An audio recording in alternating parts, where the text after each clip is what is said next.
the pictures of it. And so, Silvie, welcome to the show. Oh, good evening, ladies, and thank you for having me. It's an absolute pleasure. So, Sarah, do you want to start us off? Yes, I'm intrigued, Silvie. What motivated you to buy a van and set up on the Butt screen?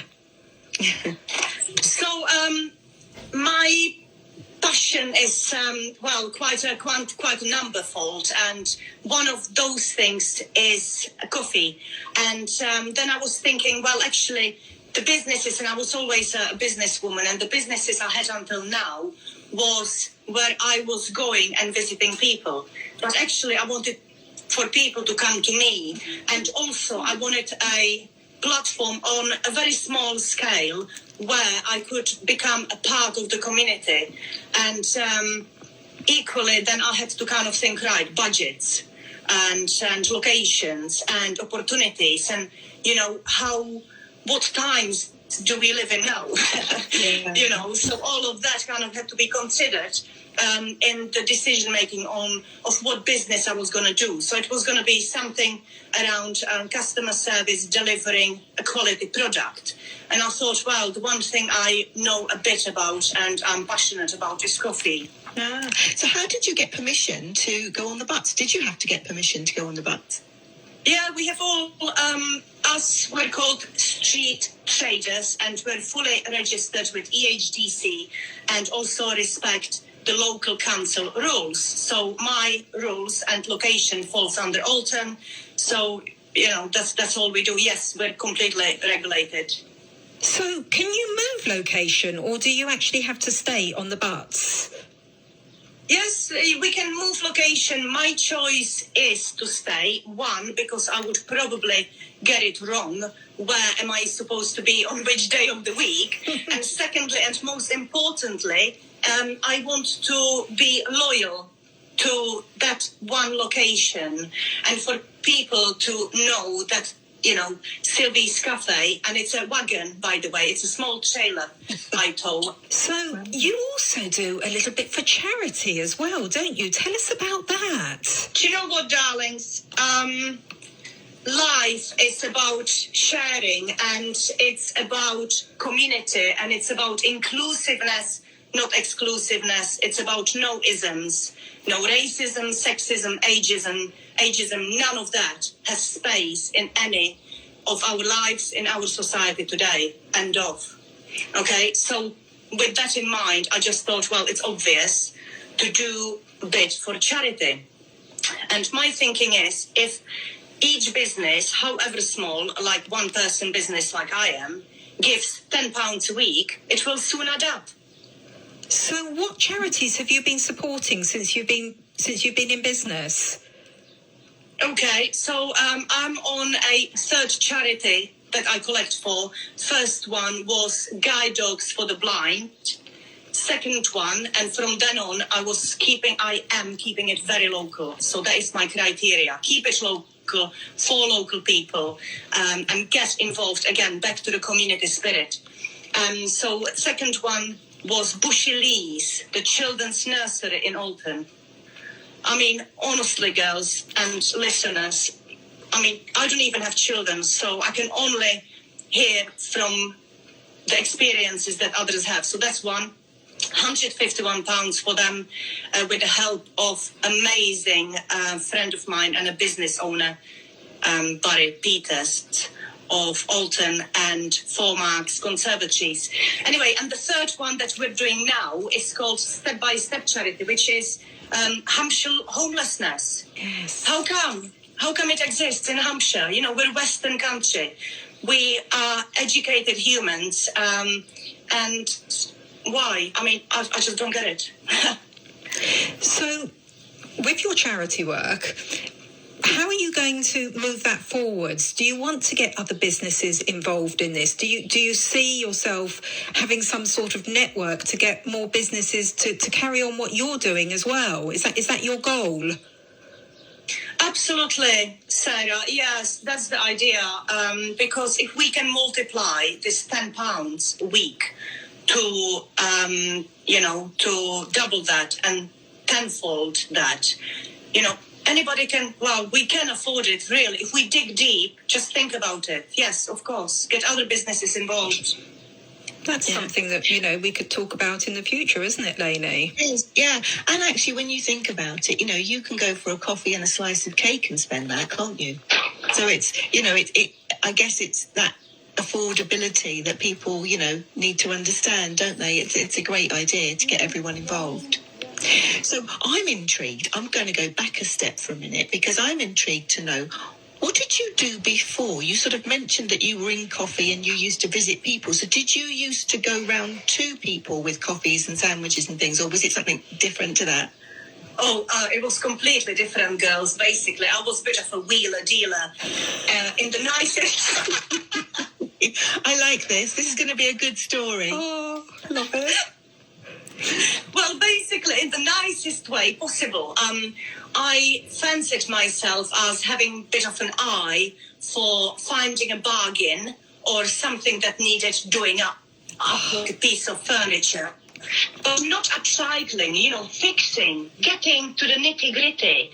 So with that, I then would go to locations to source the items, be it car boot sales, all sorts, shops or friends or that sort of thing.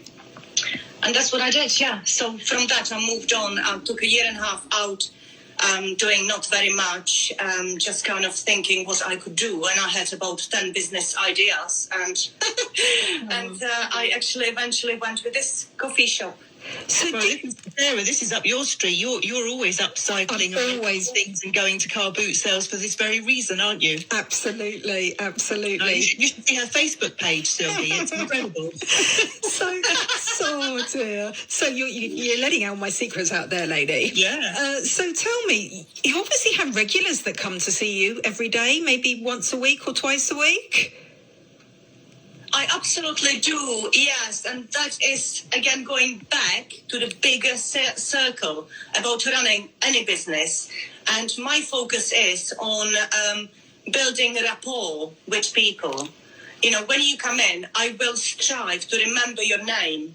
And I want to hear a bit about you. I want, I like to know what you do or what your hobbies are. What I love is when I'm coming into Alton, when I'm driving back into Alton, I see your blue wagon on the butts. And that is that's kind of such a warming feeling to know that there's something there. And I think, Lainey, you can agree with that because we're quite sensitive souls, aren't we? And we do like familiarity. And I think that's what you've got with that. I think, Lainey, you can go on to express that a little bit better than myself. Well, no, familiarity is great. And actually, the fact that you are warm, and you can tell that we're talking to you, you've got a very warm personality, and people will naturally build rapport with you. And of course, that makes them want to come back because they feel like they're a person. They feel like they're an individual when they go to you for coffee, rather than maybe go to somewhere where they possibly could be faceless. I know there's a lot of friendly people in Alton. There are, we're a very, very lucky place. But yes, that familiarity and that wanting to catch up with you, and maybe because you've asked them about something in their life, people like to come back, don't they, and say to you, Silvie, guess what, I told you so and so. Do you get that? It reminds me a bit, your role kind of reminds me a bit of a hairdresser. Oh yes A hairdresser. And because I'm sure people probably come to you with their problems or whatever, so it's just it's a lovely kind of feel good feeling, isn't it? But your products that you sell, so tell us what kind of foodie items do you sell? Yes, so I sell coffees and all kind of hot drinks and cakes, most of which are baked now. To go back to your previous comment about, me being like a bit of a, creating a bit of a hub and maybe becoming a hairdresser. Well, also, it feels like even today, last week I've taken 5 days off and coming back today, it just felt like, EastEnders, honestly, darlings. I've been catching up with my regulars. Oh. And, where have you been? Have you been riding? No, I haven't been riding because my job taken much longer. Or how are you, Alan? Have you got your appointment for your hip surgery? Oh. Yes, I have. Oh, my God, so it's like catching up. Love it. Oh, that's wonderful. And are you? I take it that you live in Alton. You're local to Alton, are you? So I don't sound local, but however, I absolutely live locally, just outside of Alton, in a tiny hamlet, middle of nowhere. So this is my sanctuary, my home, and I'm actually quite a quiet person at home. So Silvie, what is your kind of, this is normally a Lainey question, what is your long-term goal, your kind of mission, your plan? Okay, if I was to say, where do you see yourself in 5 or 10 years' time? So I think the business will tick along and maybe, my plan is to employ local young people. I mean, I don't mind if whatever age they are. However, I just feel that right now the youngsters need a bit of a help. And perhaps not having ever had children of my own, and I'm happy with that. However, I do care about young people. So maybe employ somebody, train them up, see them grow. And for the business itself, become an integral part of the community. And again, girls, back to the bigger picture. We all need to drop our egos and think of what I call the higher love, which, inclusiveness, again, back all to all that. Yeah. Have you always had that mindset? Have you always had that kind of positive mindset that you're sort of showing us now? Or did that grow over a period of time or through a particular reason or experience? So, good question, Lainey. I always was a positive person and, a bit of a challenge growing up during communist Czechoslovakia then. I kind of discovered the Western world when the as you know, with the Berlin Wall and so on fell. And so opportunities opened up. So I was like, oh my God, we can do all this. Oh, I can travel. Oh, I can learn other languages. So I speak 6. Don't test me. 6? Oh, 6. What do you speak? I mean, hats off to you. What do you speak? Yeah. Yeah, Czech, gibberish and English.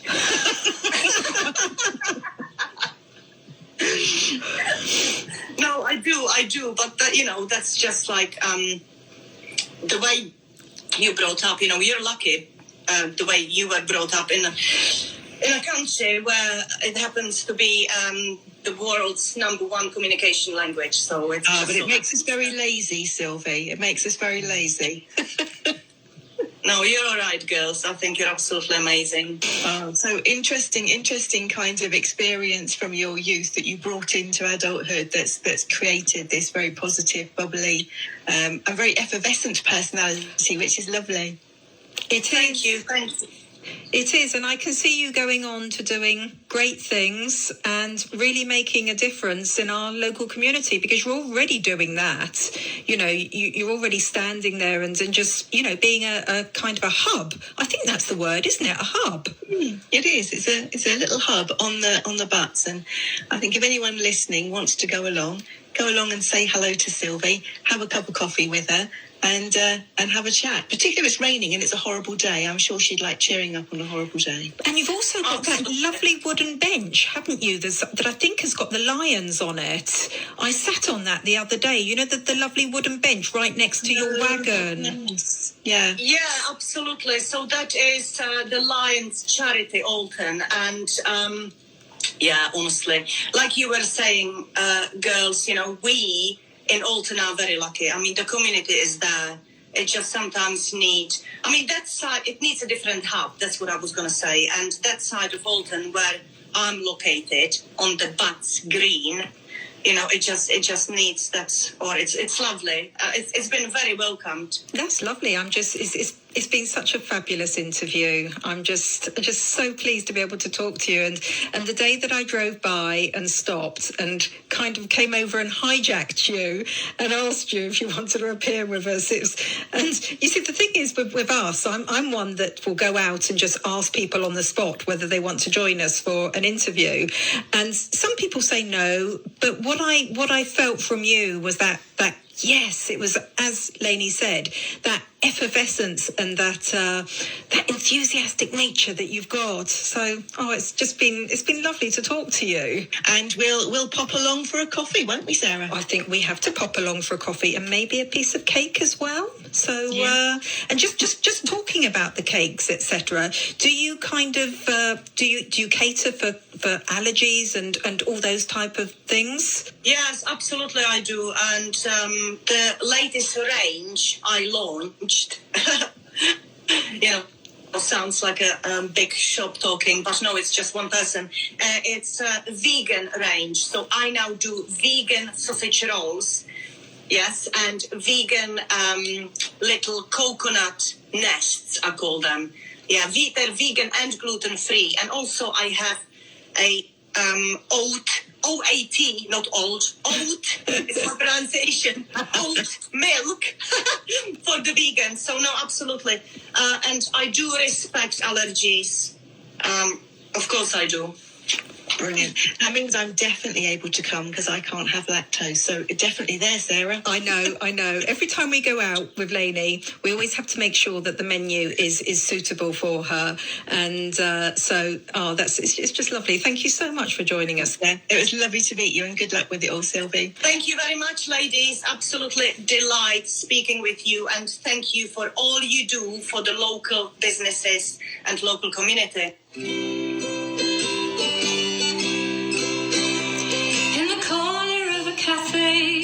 Coffee killing time and a second-hand newspaper someone has left behind, perusing some old story that had bored me twice before, when I saw you through the headlines as you walked in through the door. Oh, my heart began a-beating like 100 conga drums, and the muffin I was eating scattered in the spray of crumbs. When you walked up to my table